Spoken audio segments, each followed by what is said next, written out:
Okay. All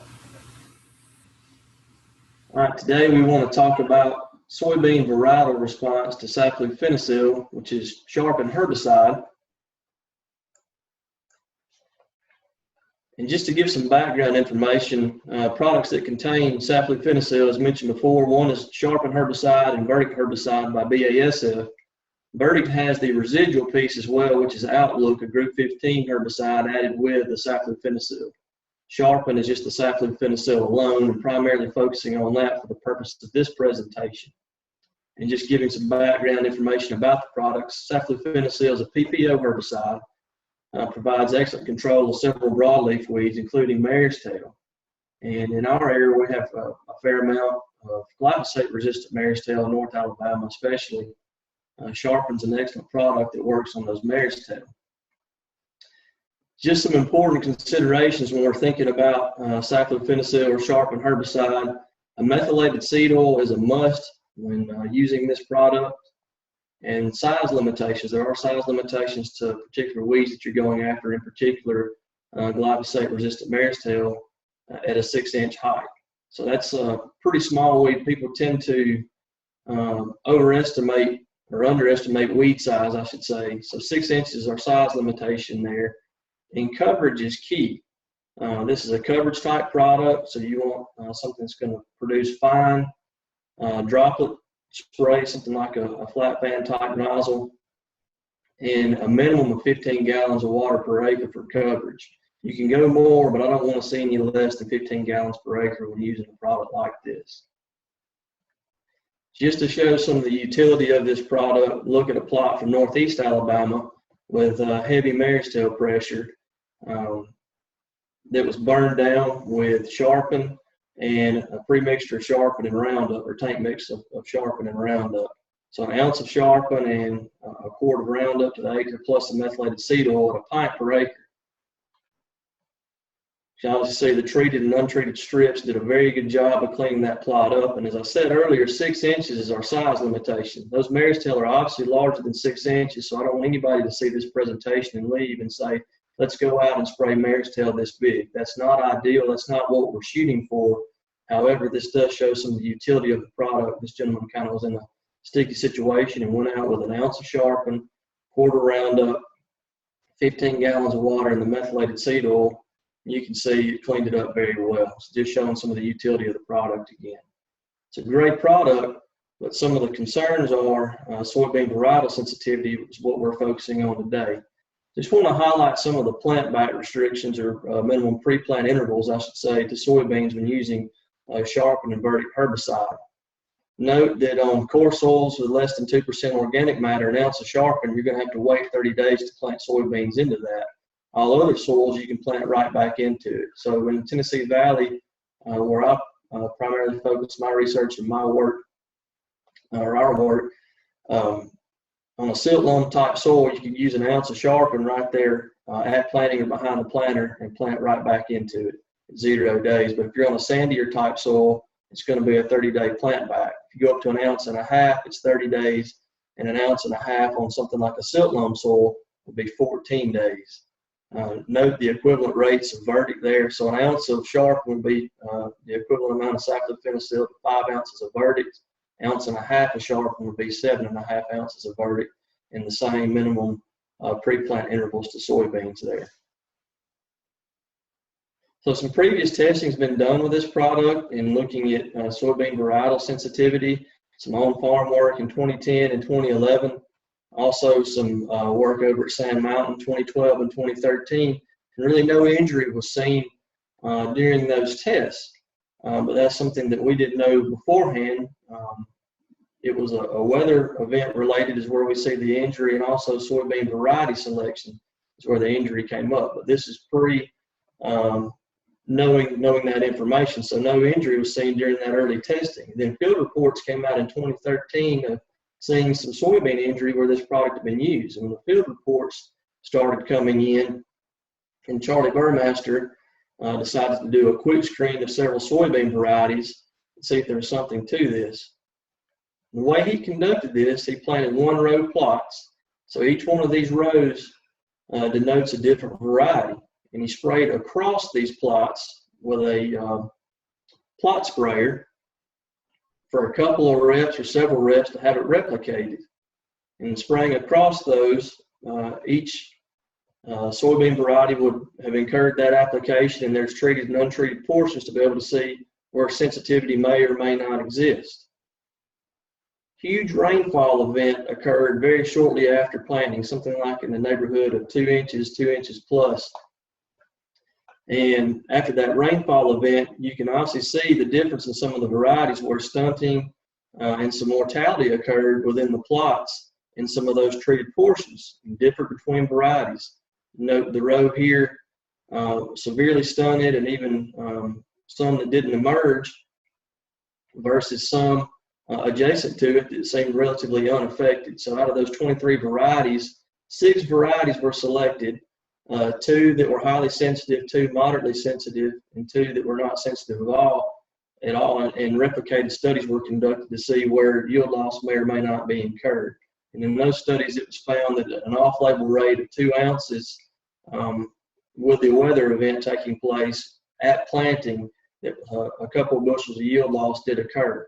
Obviously, in this plot, looks like more than a couple of bushel yield loss would have occurred, and that's the nature of the weather event, the environmental conditions that surround this product.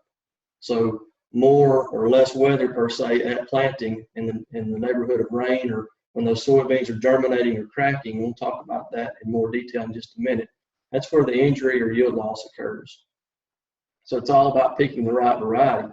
Well, out of all those varieties selected, very few of those are still on the market. As we know, soybeans have a high turnover, a lot of new varieties coming out, a lot of the new traded seed, extend traded soybeans, and things of that nature. So the last screening that was conducted was 2014 and 2015. I said there's a lot of turnover in varieties and new ones available. So we had an opportunity this past season to conduct a similar screening to the initial 23 variety screen and sprayed across the plots that Charlie Burmaster did. So there's a continued need for this, and hopefully something we'll do from here on out.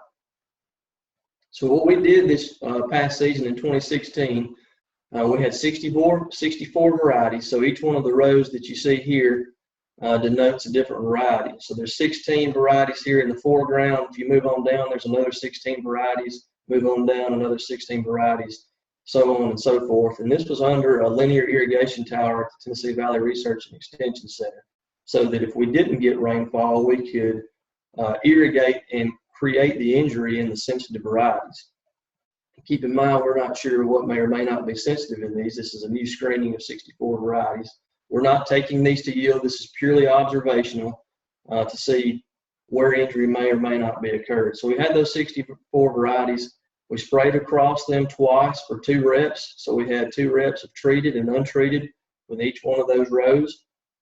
And it seems like every time we do one of these tests, we spray, we plant, we spray, and then we get a rainfall the next day, which is really nice, works out well for us. It's kind of like maybe if we need a rain, maybe we need to put one of these tests in. But we planted this on May the 11th, 2016, sprayed it an ounce and a half of sharpen for 2 reps. And this is on a silt loam soil, and I want to note that ounce and a half rate behind the planter or 0-day pre-plant interval, that is off-label. So we're not promoting that, but we did that to see where the injury may or may not be incurred on these particular varieties. So we sprayed. 1 1/3 rain was incurred the next day. We really wanted at least 2 inches, so we waited till the soybeans cracked at that cracking stage, which they're highly susceptible to the herbicide at that point. And a rainfall event, if it washes that herbicide up around the hypocotyl, you can see that burn and that injury. So we put an additional 7/10 on at cracking for a total of 2 inches of rainfall on this plot. This is just a photo showing one of the varieties. If you notice in the foreground and background, soybeans are somewhat lush, look pretty healthy, pretty good. Right there in the middle of the row where the shovel is, and that's the treated portion. Outside of that's the untreated portion. You can see the severe stunting that occurred in that particular variety due to that application of saflufenacil and the weather event. Just to kind of highlight that injury, kind of difficult to see here, but you can kind of see some of that speckling or bronzing on that leaf there. Another photo to show that, you see that leaf margin there's some of the bronzing, yellowing, speckling there that you would see that kind of look like some of that injury. We have seen injury worse than that, but that's typical of the injury we saw on the plot this year where injury was incurred or varietal response. So as I stated before, it comes down to environmental conditions.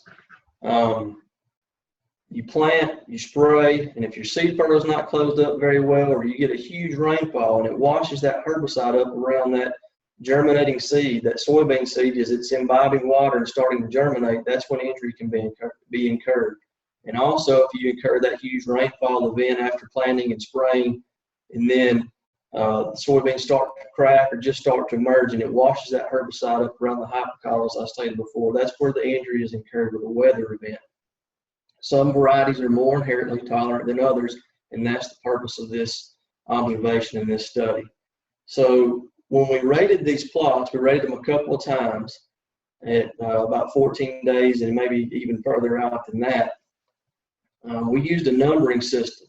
If it fell in a certain number range, we were going to rate them as, moderately sensitive, highly sensitive, or not sensitive at all.